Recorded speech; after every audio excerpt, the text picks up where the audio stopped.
Las píldoras del doctor Borja. Mis amigos, mis amigas, qué hermoso es compartir este momento tan importante en donde vamos a tratar temas de sumo interés. Bienvenidos a su programa Las píldoras del doctor Borja. Su servidor, Guillermo Borja González, neurocirujano, formado en la Universidad de Cartagena, en Colombia, en neurocirugía. En la Fundación Instituto Eneri, Ciudad de Buenos Aires, en neurointervencionismo, neurocirugía endovascular. Estamos para compartir el conocimiento, estamos para compartir todos estos temas que nos enriquecen cada vez más en el área de la salud. La medicina es una ciencia que día a día avanza. Desde nuestros primeros médicos que en la antigüedad curaban con plantas, curaban con menjurjes, con mezclas hechas de aceites, de minerales, de sustancias que la naturaleza proveía en ese tiempo. Hoy, gracias a la química, gracias a la farmacéutica, gracias a la electrónica, gracias a las matemáticas y a toda una serie de apoyos científicos y tecnológicos, contamos con una medicina que nos permite ver el cuerpo en lo más íntimo de su funcionalidad y de su anatomía y de su estructura.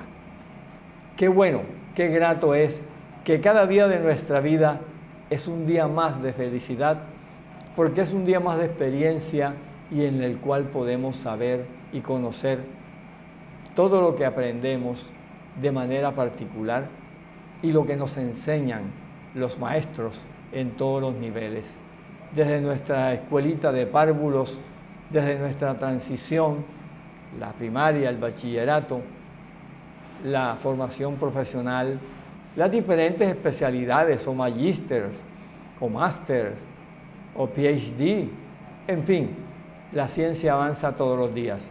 Y ese es el plan de nuestro programa Las píldoras del doctor Borja.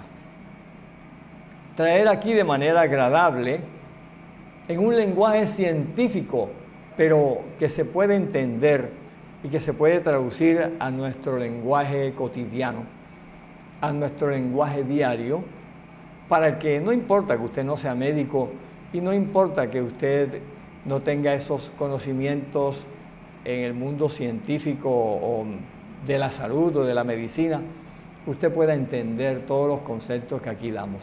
Por eso este programa tiene una riqueza invaluable, porque es hecho para usted, por usted, pensando en usted, que conozca toda esta serie de detalles tan pequeños o muchas veces insignificantes, pero que significan la vida misma.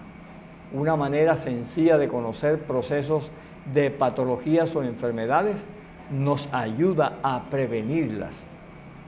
Detalles tan pequeñitos como conocer qué vectores o cuáles son los transmisores de enfermedades sencillas o mortales es una manera de prevenir. Cómo prevenir accidentes en casa, cómo prevenir accidentes en las vías, cómo prevenir accidentes en los quirófanos, cómo prevenir accidentes en cualquier circunstancia de la vida.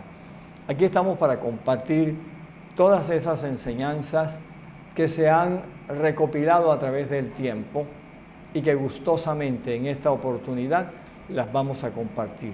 Las píldoras del doctor Borja, su programa.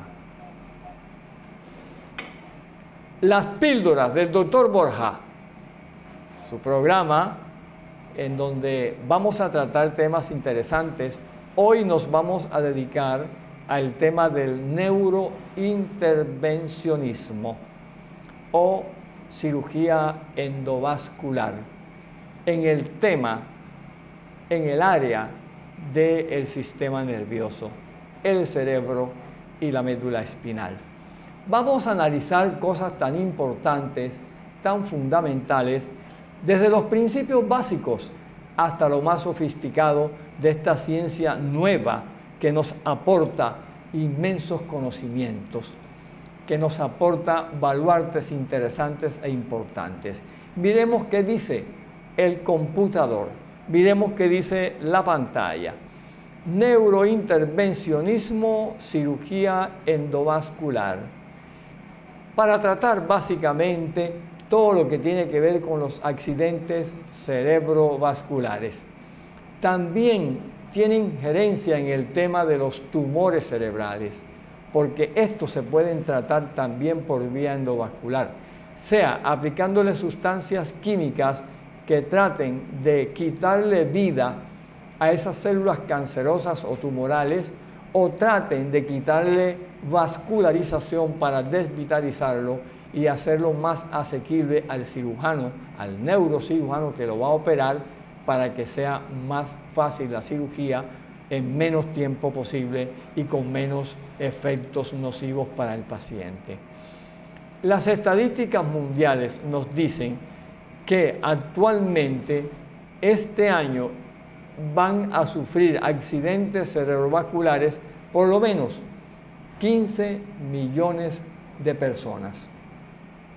En el mundo, de esos 15 millones de pacientes afectados por una trombosis cerebral, por una embolia cerebral, por una hemorragia cerebral, por algún tipo de estas enfermedades, 5 millones van a morir. No hay nada que hacer. Son 5 millones de personas que van a morir. Y si seguimos mirando el cuadro que les estoy presentando, 5 millones de esos 15 quedarán con discapacidad, la mayoría de ellos discapacidad permanente. Discapacidad en el lenguaje, en la visión, en la audición, en la fuerza muscular, en la marcha, en cualquier función neurológica. Van a quedar con esa discapacidad permanente.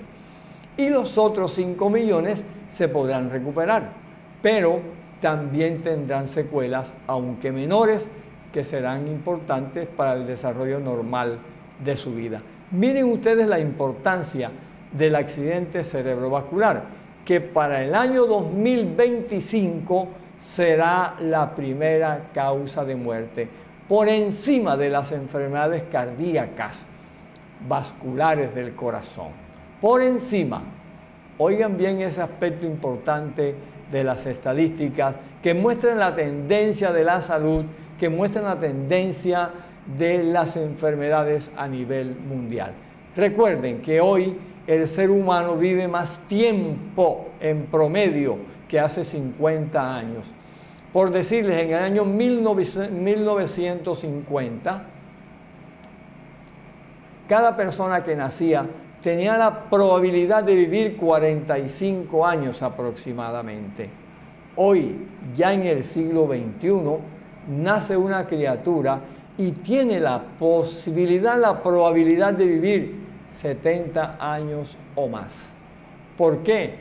Porque las medidas higiénicas previenen muchas enfermedades infectocontagiosas. Las vacunas, toda esa serie de factores ambientales que han corregido la transmisión de enfermedades, por ejemplo, a través de mosquitos, a través de parásitos, a través de agentes vivos que transmiten esas enfermedades, eso se ha logrado prevenir. Si usted va a viajar a una zona selvática donde probablemente hay fiebre amarilla, simplemente usted se aplica una vacuna y ya puede viajar sin ningún problema, porque tiene una altísima probabilidad de que esa enfermedad no le vaya a dar. Así está ocurriendo con las enfermedades cerebrovasculares. Al revés, en vez de cada día haber menos, cada día habrá más, porque la población mundial se está envejeciendo, en el sentido positivo de que ya no vamos a vivir en promedio 40, 45, 50 años, sino 70. Entonces tendremos más probabilidad de hacer una enfermedad cerebrovascular. ¿Qué hacemos ante un paciente que tiene una enfermedad cerebrovascular, una trombosis o una hemorragia en su cerebro? Primero que todo, un buen diagnóstico, identificar si es hemorrágico, si es trombótico, si es embólico, porque el manejo que se le da a cada enfermedad de esta es completamente independiente.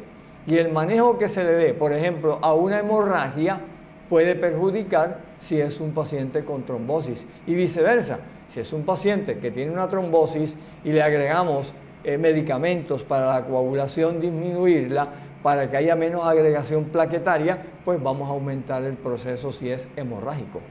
Entonces son factores de suma importancia que tenemos que tener en cuenta. Por ejemplo, si aquí en este cuadro, en esta imagen tan bonita, observamos las 4 arterias que van hacia el cerebro, tenemos una arteria carótida común derecha, una arteria carótida común izquierda, una arteria vertebral izquierda, una arteria vertebral derecha que se dirigen hacia el cerebro para darle el flujo sanguíneo que necesita para la nutrición de esta persona.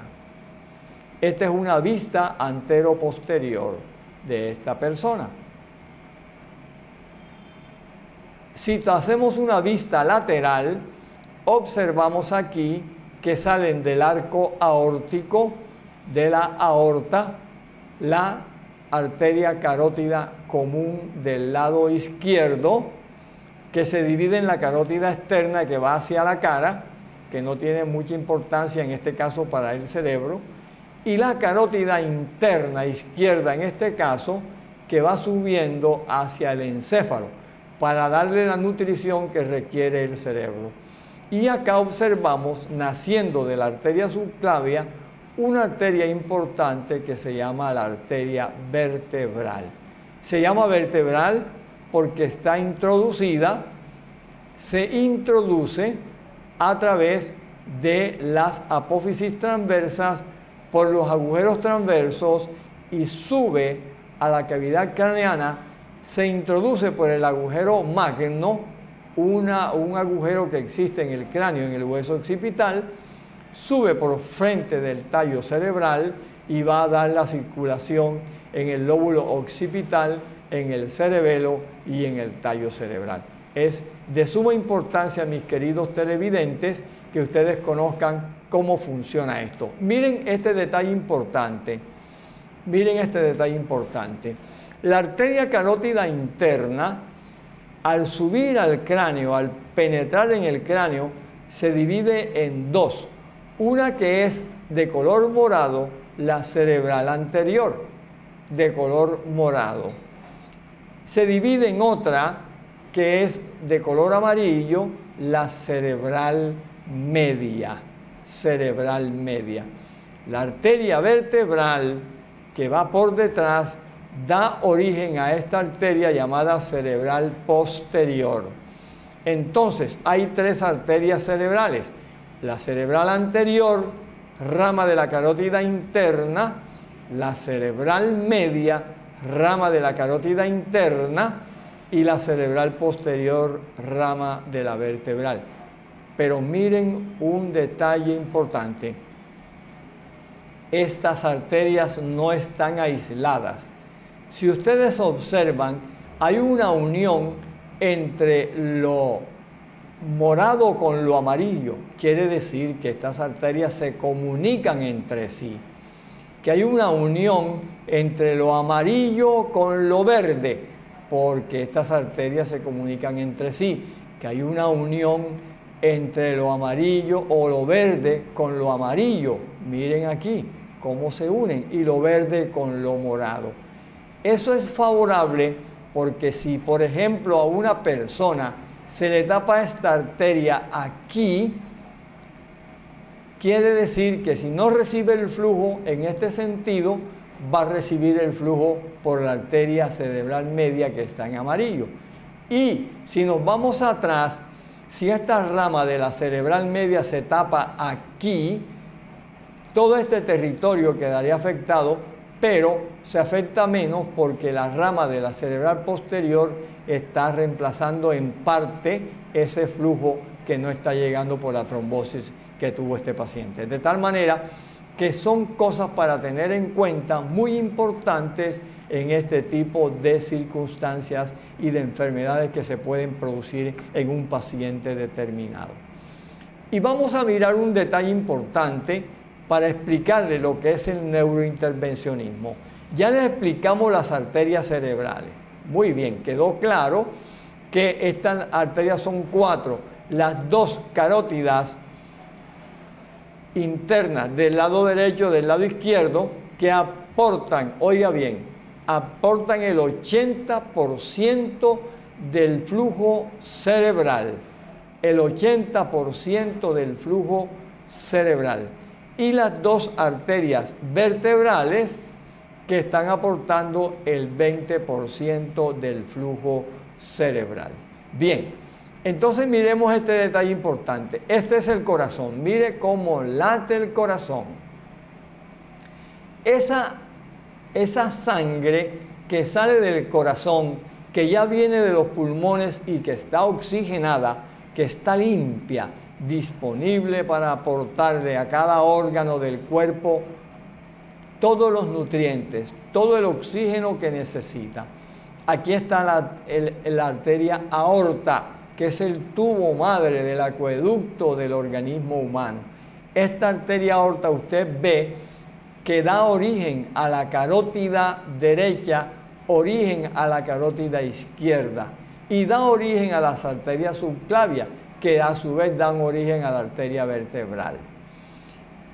Para allá, para arriba en el cerebro va esa sangre, pero también la aorta baja por el tórax, baja por el abdomen, baja por las fosas ilíacas, por la pelvis, y da una rama que se llama la arteria ilíaca derecha y la arteria ilíaca izquierda.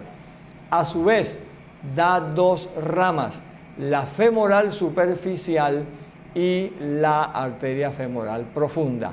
Importante, esta arteria femoral profunda. ¿Por qué?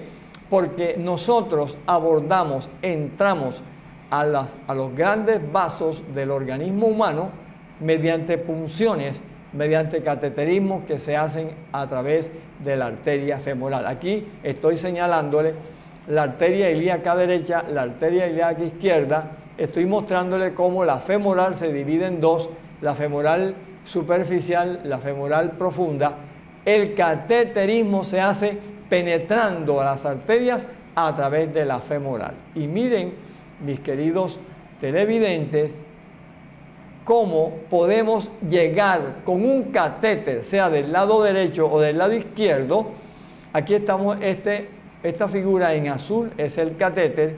Puncionamos la arteria femoral del lado izquierdo, introducimos el catéter a través de una guía especial, lo subimos a la arteria aorta, al arco aórtico. Y de aquí, del arco aórtico, podemos irnos hacia el cerebro. Por esta vía, carótida derecha, carótida izquierda y las 2 subclavias que no están en esta vista. Acá miramos dónde se puede introducir el catéter. Esta es la femoral derecha. Ascendemos el catéter hacia el arco aórtico y de aquí subimos hacia el cerebro. Subimos hacia el cerebro en cualquiera de estas direcciones. Por ejemplo, si queremos abordar la arteria carótida,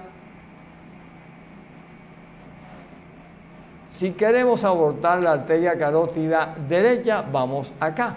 Si queremos la vertebral derecha, nos vamos por aquí. Si queremos la carótida izquierda, nos vamos acá. Y si queremos la vertebral izquierda, subimos aquí. Entonces, ya estamos situados, mis queridos amigos y amigas,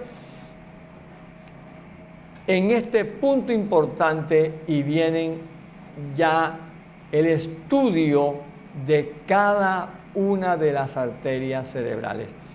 Aquí estamos viendo a una persona a quien por debajo, en la base del cerebro, le hemos quitado todo el hueso.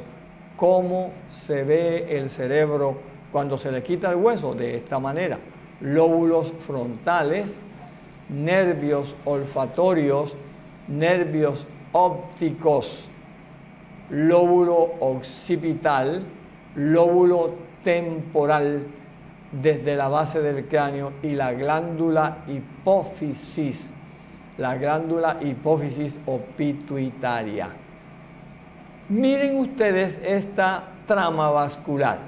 Miren todas las arterias que conforman este heptágono, un polígono de 7 lados que tiene a la arteria cerebral anterior del lado derecho, arteria cerebral anterior del lado izquierdo, arteria cerebral media derecha, arteria cerebral media izquierda, carótida interna izquierda, carótida interna derecha, que se unen a través de este puente por la comunicante posterior.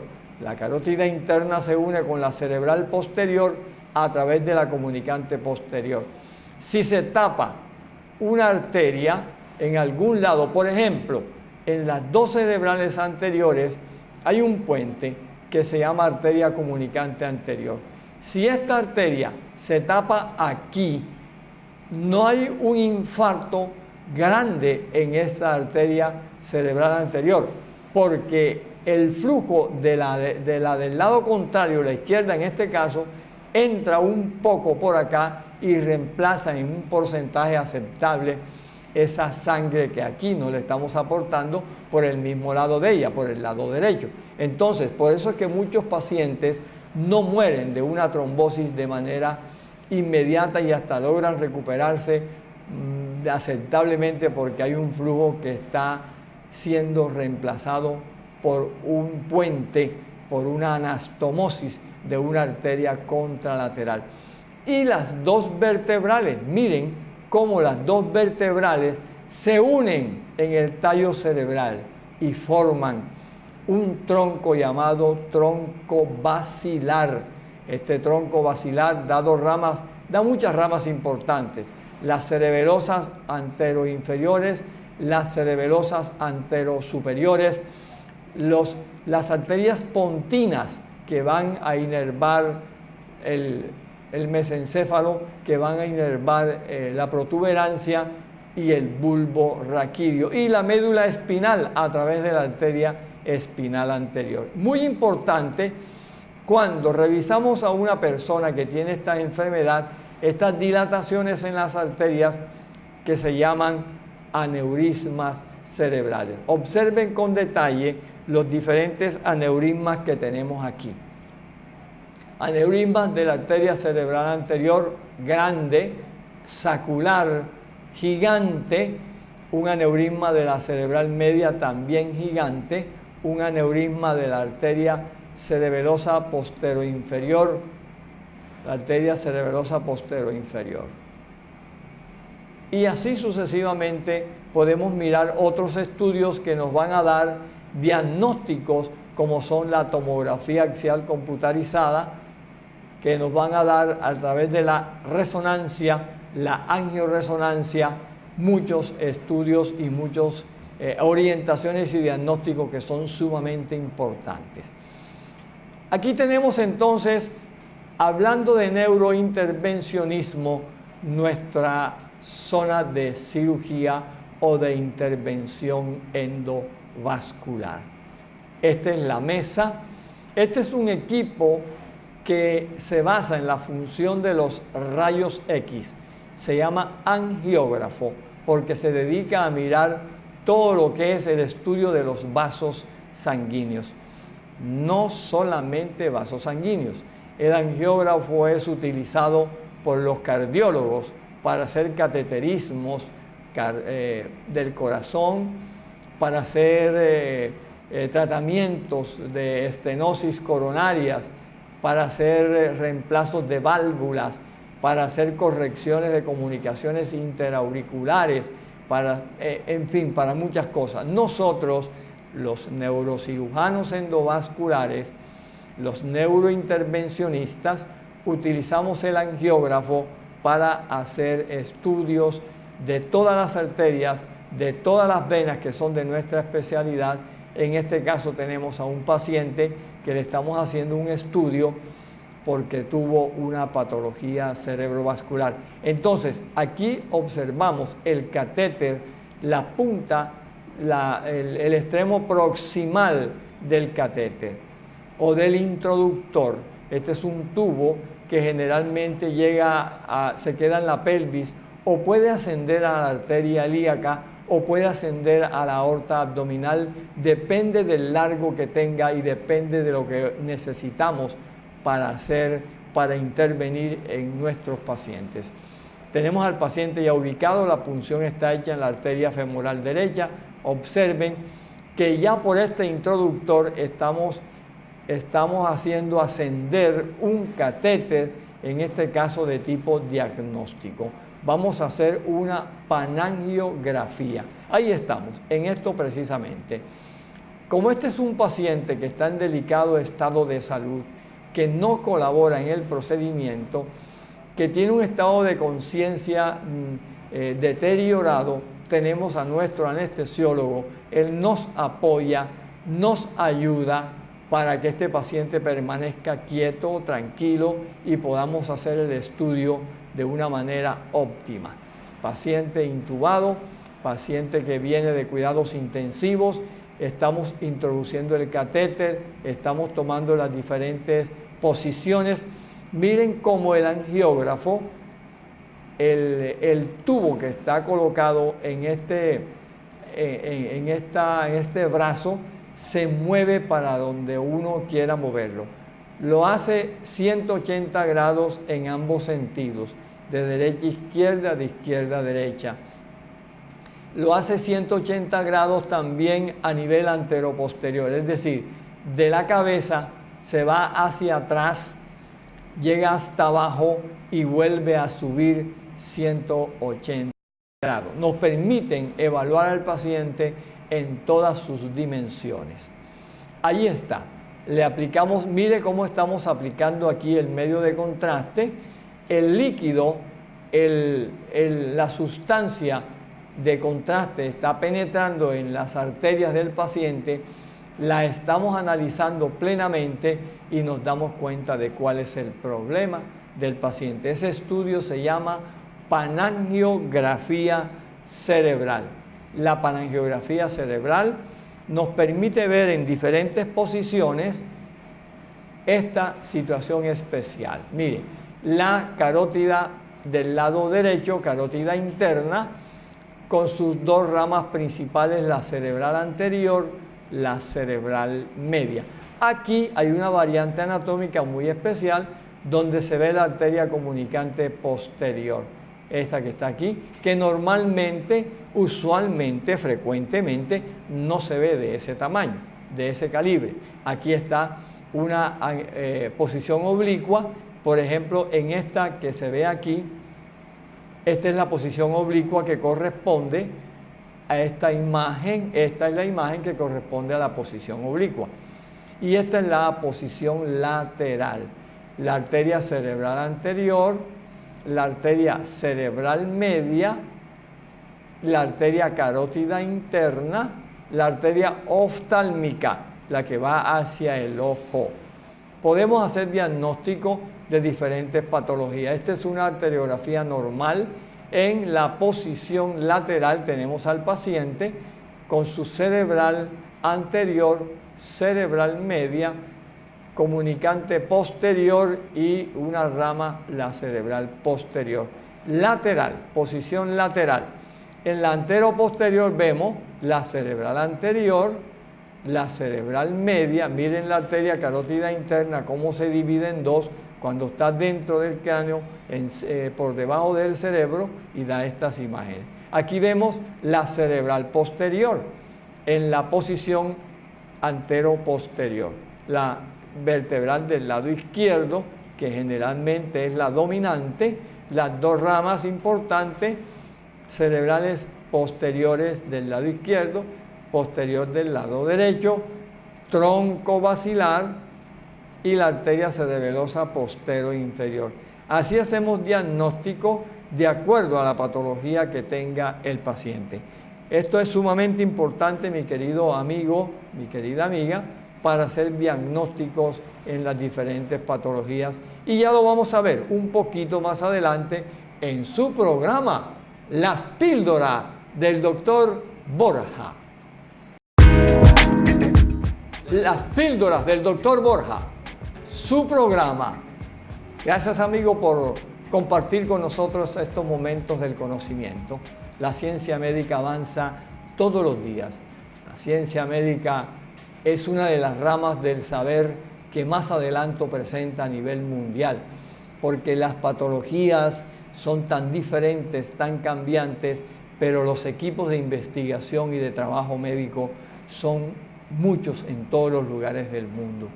Bien, seguimos viendo este tema del neurointervencionismo o la cirugía endovascular. Ya hicimos el diagnóstico a través de una panangiografía cerebral. Entonces miremos la pantalla, miremos lo que nos dice el computador. Aquí tenemos una angiografía carotídea interna del lado izquierdo. Observen esta imagen como de una pera. Esta arteria está llenando esta bolsa. Esta bolsa la llamamos aneurisma cerebral. Es una dilatación de la arteria. Es como una varice, pero las varices se encuentran en las venas. Los aneurismas están en las arterias. Las venas tienen una presión en la sangre muy bajita, tal vez máximo de 7 milímetros de mercurio. En cambio, la presión en las arterias es muy alta.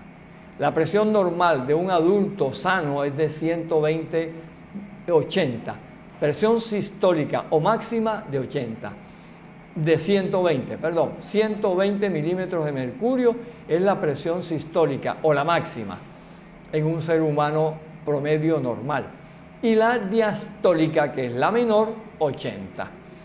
Esa presión permite que cualquier debilidad en las arterias haga que se rompa. Y los aneurismas son eso, una dilatación que se va aumentando progresivamente, adelgaza la pared y en un momento dado no resiste la presión que tiene la arteria y se rompe. Aquí tenemos, este es un accidente cerebrovascular hemorrágico, que es la presencia de la sangre en el endocráneo. La causa 80% trauma y 20% espontáneas, como son los aneurismas cerebrales, las malformaciones o fístulas arteriovenosas. El isquémico es el trombótico y es el embólico. En este caso, cuando hay un aneurisma que se rompe, este era el método que se hacía para operar al paciente. Lo llevábamos a cirugía en mis primeros tiempos, estábamos entrenados en este arte de la cirugía directa vascular y le poníamos un gancho. Estas cirugías demoraban 6, 8, 10 horas y tenían una morbimortalidad más o menos alta. Con el advenimiento del neurointervencionismo ya no hacemos esto, Al paciente no le hacemos ningún tipo de apertura en el cerebro, en el cráneo, no abrimos el cráneo, le hacemos la cirugía endovascular a través del cateterismo de la arteria, en este caso comprometida, y depositándole unos coils. Acá vemos, por ejemplo, en este paciente, este es el aneurisma visto en la posición oblicua, en la lateral observamos esta imagen. Este paciente tiene un aneurisma. ¿Qué hacemos? Ya no le hacemos una herida en el cráneo. Como se dice o se decía antes, ya no le rajamos la cabeza. Le hacemos el cateterismo mediante unos microcatéteres especiales. Este es un microcatéter que va por aquí, obsérvenlo. Aquí tiene una marca proximal y está dentro de la bolsa comprometida.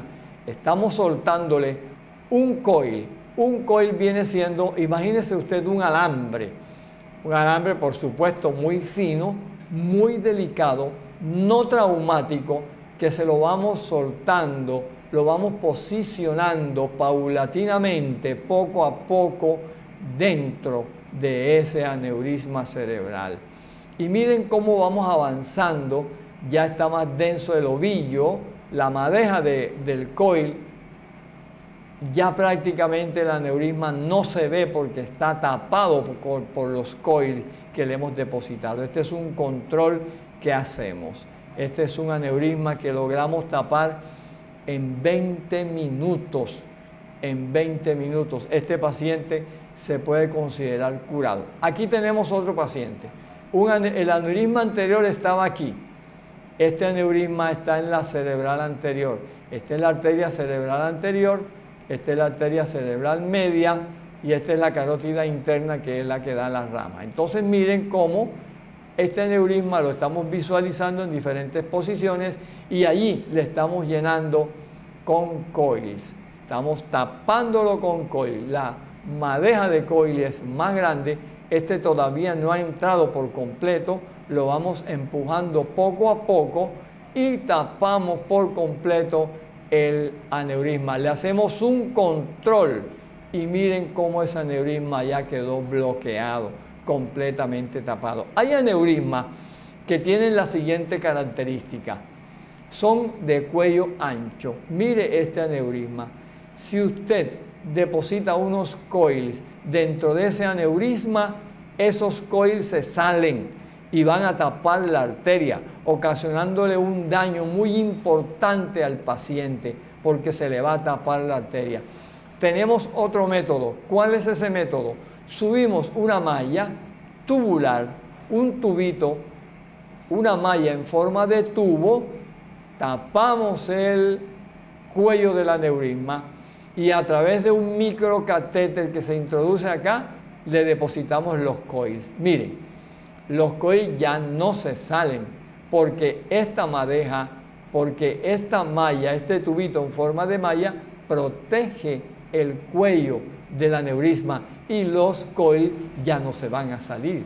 Mire qué estrategia y qué modificación tan genial la que nuestros maestros, los que inventaron este tipo de actividades, nos han enseñado. Esta es una técnica que se llama con stent de tipo solitaire, o sea, de malla abierta, y los coils. Se le llama también técnica de encarcelamiento o jailing. Se le llama encarcelamiento porque es como si estos coils estuvieran encarcelados. Aquí no pueden salir. Este stent que está aquí es el mismo que vemos acá. El stent solitaire. Miren la malla, bastante abierta, pero no permite que se salgan los coils que están dentro del aneurisma. Qué cosa tan genial, qué cosa tan maravillosa. Pero no contentos con eso, observamos también que esta es una técnica de Yale. Miren, por ejemplo, aquí tenemos el stent. El aneurisma es este que está aquí. Es un aneurisma que tiene cuello ancho. Nosotros pasamos el stent que va de aquí hasta acá. El stent protege el cuello y con otro microcatéter miren el coil, no ha entrado completo todavía, lo estamos introduciendo. Y miren cómo quedó tapado ese aneurisma, quedó curado ese aneurisma con el stent solitaire y los coils. Ya este aneurisma no está llenando aquí. Este es un proceso que estamos haciendo en nuestra ciudad hace ya varios años y ya no tenemos que operar al paciente abriéndole el cráneo, haciéndole una herida con bisturí, una incisión, demorándonos 4, 5, 6, 8, 10 horas de cirugía, con resultados que hoy en día son sumamente buenos con este tipo de técnica. Aquí está el paciente, le tomamos una radiografía simple, observamos el stent que está aquí colocado, posicionado, no se logra ver completo en su extensión porque la mallita es radiotransparente. Está pegado a este soporte, después lo liberamos y queda totalmente curado el paciente. Este es el mismo manejo, esta es la misma técnica en otro aneurisma completamente diferente. Pero la técnica es igual. Aquí tenemos el aneurisma. El cuello es muy ancho, si le ponemos coils aquí se van a salir, tapan la arteria y el paciente se va a morir. Le colocamos el stent, le colocamos los coils y miren el paciente cómo está. La arteria completamente libre, completamente permeable y ya ese paciente está curado. Pero no nos quedamos allí solamente, hay otras estrategias. Hay aneurismas que son de cuello muy ancho, más ancho, y que están en unos lugares muy tortuosos. Por ejemplo, este aneurisma está de cuello ancho, el sitio es una vuelta muy pronunciada que no nos va a permitir colocar los catéteres tradicionales. Entonces usamos otro tipo de catéteres y observan ustedes que este es lo mismo que el stent pasado, pero la malla de este stent es más cerrada. Aquí, por ejemplo, tenemos este aneurisma pequeño de cuello ancho que no permite un stent de malla abierta. Le colocamos este stent, aquí obsérvenlo con cuidado, casi no se ve porque no es muy radioopaco.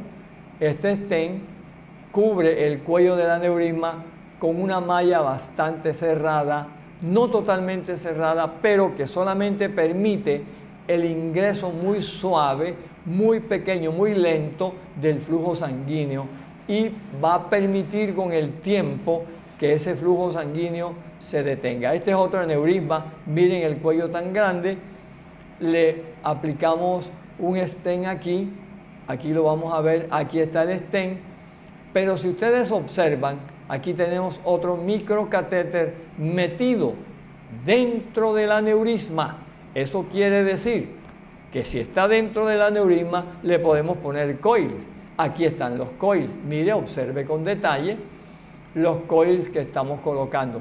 Aquí está otro microcatéter que tiene en su interior un stent de tipo Pylan, Pipeline, Pylan, que es un stent diversor de flujo. Acá miramos un control, le hacemos una angiografía y acá liberamos el stent Solitaire. Observe, aquí está, el stent Pylan de malla semicerrada. Otro avance importante para nosotros tener en cuenta, otro avance sumamente importante es el uso del neurointervencionismo en la fístula carótido cavernosa postraumática. Resulta lo siguiente: la arteria carótida interna, esta arteria que usted ve aquí, vamos a tomar esta gráfica para apoyarnos en la explicación. Esta porción se llama arteria carótida cavernosa porque está dentro de una envoltura venosa que se llama seno cavernoso. Cuando una persona se golpea la cabeza, puede pasar que esta arteria se rompa. Si esta arteria se rompe, el flujo, que es fuerte, de 120-80 milímetros de mercurio, entra a la cavidad venosa. Las venas que están aquí son de paredes lisas, de paredes frágiles, elásticas y crecen.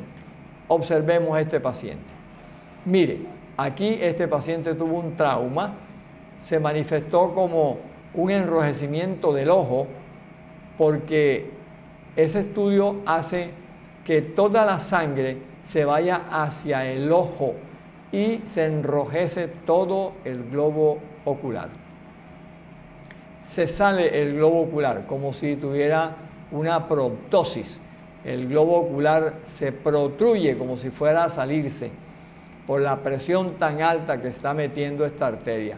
Entonces tenemos que tapar esto. Mire cómo lo hacemos. Nos vamos con un microcatéter, introducimos el microcatéter dentro del hueco, digámoslo, que está permitiendo ese flujo sanguíneo anormal. Observe bien en la pantalla cómo llegamos a ese hueco. Ahí estamos soltándole unos coils. Esos coils van llenando el espacio y ya la sangre no puede entrar a ese espacio. Observe, ya no hay fístula carótido cavernosa. Hagamos la lateral. Observe, todo esto estaba lleno con sangre. Ya la sangre no entra, porque todo esto son los coils. Todo esto que está aquí son los coils. Ya está tapada esa fístula carótido cavernosa que usted veía aquí. Obsérvela. Claritica la vemos acá.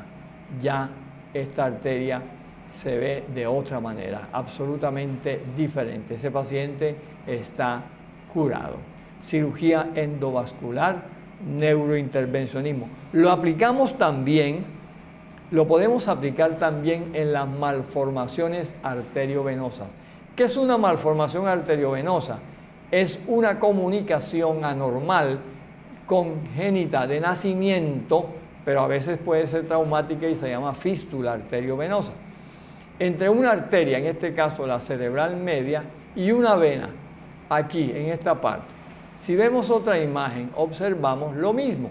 Esta arteria se está uniendo con una vena y miren todo este lago como un conjunto, como unas varices, como un conjunto de gusanos que está allí, gusanos llenos de sangre. Es una malformación arteriovenosa congénita. Ahí la vemos totalmente clara, bien nítida. ¿Qué hacemos? Miren lo que vamos a hacer. Con este microcatéter vamos de manera cuidadosa al punto donde se une la arteria con la vena anormales, dan la fístula y le aplicamos esta imagen brillante que usted ve aquí. Es un líquido embolizante llamado Onyx. Asemejémoslo a un pegante, a una llamada gota mágica que se introduce, se inyecta dentro de esos vasos anormales para taponarlos. Y miren cómo la arteria ya no mete el flujo, ya no introduce sangre en esa anomalía. Se ha embolizado la fístula o la malformación arteriovenosa. Observe que ya ese llenado que antes usted veía, se lo voy a mostrar. Compare usted esta imagen, compare esta imagen con esta que le voy a mostrar inmediatamente. Ahí está. Ya no hay llenado de la malformación arteriovenosa. Paciente curado de este tipo de problemas. Y hay otro uso importante también, muy importante, y es en los accidentes trombóticos y en la angioplastia carotidia. Por ejemplo, aquí tenemos a este paciente que se le está tapando la arteria carótida. Este paciente en cualquier momento va a tener una trombosis y va a quedar muy discapacitado o se va a morir. ¿Qué hacemos? Le hacemos el estudio, miramos, esto se puede operar por vía directa. La cirugía en el cuello, incisión, se abre la arteria, se saca toda la placa. Pero hoy se hace con este método, una angioplastia.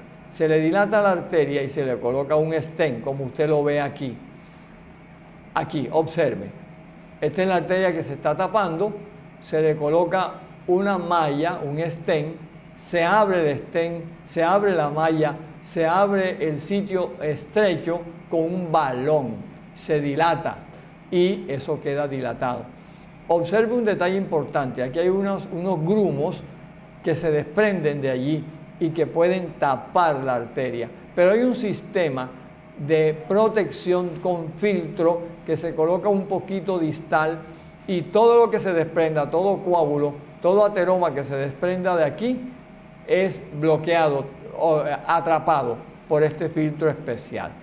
Este es el filtro especial. Todo lo que se desprenda, todo lo que se salga es tapado, bloqueado, atrapado y el paciente ya no tiene trombosis provocada por el procedimiento. Antes había ese problema. Por eso era que más se operaban estos pacientes directos, haciéndole la cirugía directa a este paciente. Ya no, afortunadamente, este método cada día se ha perfeccionado más y hoy vemos pacientes que tienen este tipo de problemas, que tienen trombo, que tienen obstrucciones, como este paciente, por ejemplo, que le introducimos un catéter y a través de ese catéter le colocamos un stent y miren cómo queda de bien el paciente con la circulación recuperada. Esto, mis amigos, En las imágenes que vimos es lo más importante que quería compartirle del neurointervencionismo. Es una estrategia terapéutica que hoy en día tiene mucha efectividad, que cada día se perfecciona más y que cada día nos da la oportunidad de brindarle al paciente rápido el tratamiento que se requiere, porque el tiempo es algo importantísimo en el neurointervencionismo. Cada minuto que pasa son neuronas que mueren en una trombosis, o cada momento, cada minuto que pasa es una probabilidad de que estalle el aneurisma que esa persona tiene adentro, que ya se le rompió y que está a punto de romperse, y que mientras más pronto se pueda intervenir, mejor. Por eso instamos a las entidades prestadoras de servicios de salud que agilicen estos trámites en las autorizaciones que se van a provocar en intervenciones a estos pacientes, que el trámite administrativo no sea tan engorroso, que muchos pacientes a veces mueren esperando la autorización de una EPS, pudiendo salvarse o pudiendo intervenirse tempranamente y evitar secuelas mayores. Esto del neurointervencionismo de lo endovascular es algo maravilloso que yo les quería compartir en este momento, donde vemos en la ciudad que hay instituciones, vemos en las imágenes cómo estas instituciones crecen todos los días, se superan mucho, le ofrecen a nuestra ciudad una cantidad de factores importantes, de crecimiento importante en beneficio de la salud de toda la comunidad, no solamente de la región, sino de todo el país, porque acá vienen pacientes de otras ciudades del país a buscar este servicio que se presta en muy pocas partes en nuestra nación. Pero que en la medida en que vamos abriendo posibilidades, que vamos abriendo oportunidades, vamos creciendo. Si antes viajábamos en canoas, en cayucos, ahora podemos viajar en transatlánticos, en grandes embarcaciones. Si antes teníamos transporte tan elemental como este, que está a la izquierda de su pantalla, también podemos contar con transportes como la que está a la derecha de su pantalla, con una tecnología inusitada que ya está al alcance de todas las personas, porque lo cierto es que los sistemas de salud han mejorado, indudablemente, pero todavía tenemos cosas por mejorar. Y si hoy transportamos nuestras cosas así, inventamos también los airbags. Estas son bolsas de aire protectoras que nos hemos ido inventando a través del tiempo. Es una manera de proteger al conductor y a la pasajera que va en este vehículo para que no haya ningún daño en caso de accidente. Y podemos viajar a nivel de grandes flotas aéreas, transportando toda la mercancía, transportando los equipos, transportando los alimentos que tanto necesita el mundo. Estas instituciones que hoy tienen esta estrategia terapéutica y de diagnóstico también, crecen cada día más y son las que nos hacen pensar en que cada día puede ser mejor para compartir la vida y hacer que las cosas sean más gratas y más efectivas en nuestro mundo actual. Las píldoras del Dr. Borja. Las píldoras del Dr. Borja. Entramos a las píldoras para el espíritu. Les quiero compartir esta reflexión que han transmitido a nivel mundial y que hoy tiene una actualidad tan tremenda. Es algo paradójico y miren lo que nos dice. La paradoja de nuestro tiempo es que tenemos edificios más altos, pero templos más pequeños, autopistas más anchas, pero puntos de vista más estrechos. Gastamos más, pero tenemos cada vez menos. Compramos más y disfrutamos menos. Tenemos casas más grandes y familias más pequeñas, más comodidades y menos tiempo para disfrutarlas. Tenemos más grados académicos, pero menos sentido común. Más conocimientos, pero menos juicio. Más expertos, pero más problemas. Más medicamentos, pero menos salud. Hoy aparecen enfermedades que antes no existían. El estrés es uno de ellos, que hoy pulula en todos los corazones, en todas las personas. Tomamos mucho, fumamos mucho, nos arriesgamos mucho, reímos poco, manejamos muy rápido y nos enfurecemos demasiado. Nos desvelamos mucho y nos levantamos muy cansados. Leemos muy poco, vemos mucha televisión y casi nunca oramos. Hemos multiplicado nuestras posiciones, hemos reducido nuestros valores, hablamos mucho, mentimos mucho y amamos poco. Hemos aprendido a ganarnos la vida, pero no a construirla. Sumamos años a la vida, pero no hemos dado vida a los años. Hemos ido hasta la luna, pero no queremos cruzar la calle para conocer al vecino, ni lo saludamos. Hacemos cosas grandes, pero no cosas buenas. Hemos limpiado el aire, pero hemos contaminado las almas. Escribimos más, pero aprendemos menos. Planeamos más, pero hacemos menos. Todo lo hacemos con prisa y no tenemos paciencia. Hemos incrementado nuestros ingresos, pero han decrecido nuestros valores. Tenemos más comida, pero menos tiempo para disfrutarla. Y sobre todo no en la mesa, con la familia, en el lugar que nos toque, en el lugar que nos corresponde en cualquier momento. Fabricamos más teléfonos, pero tenemos problemas de comunicación.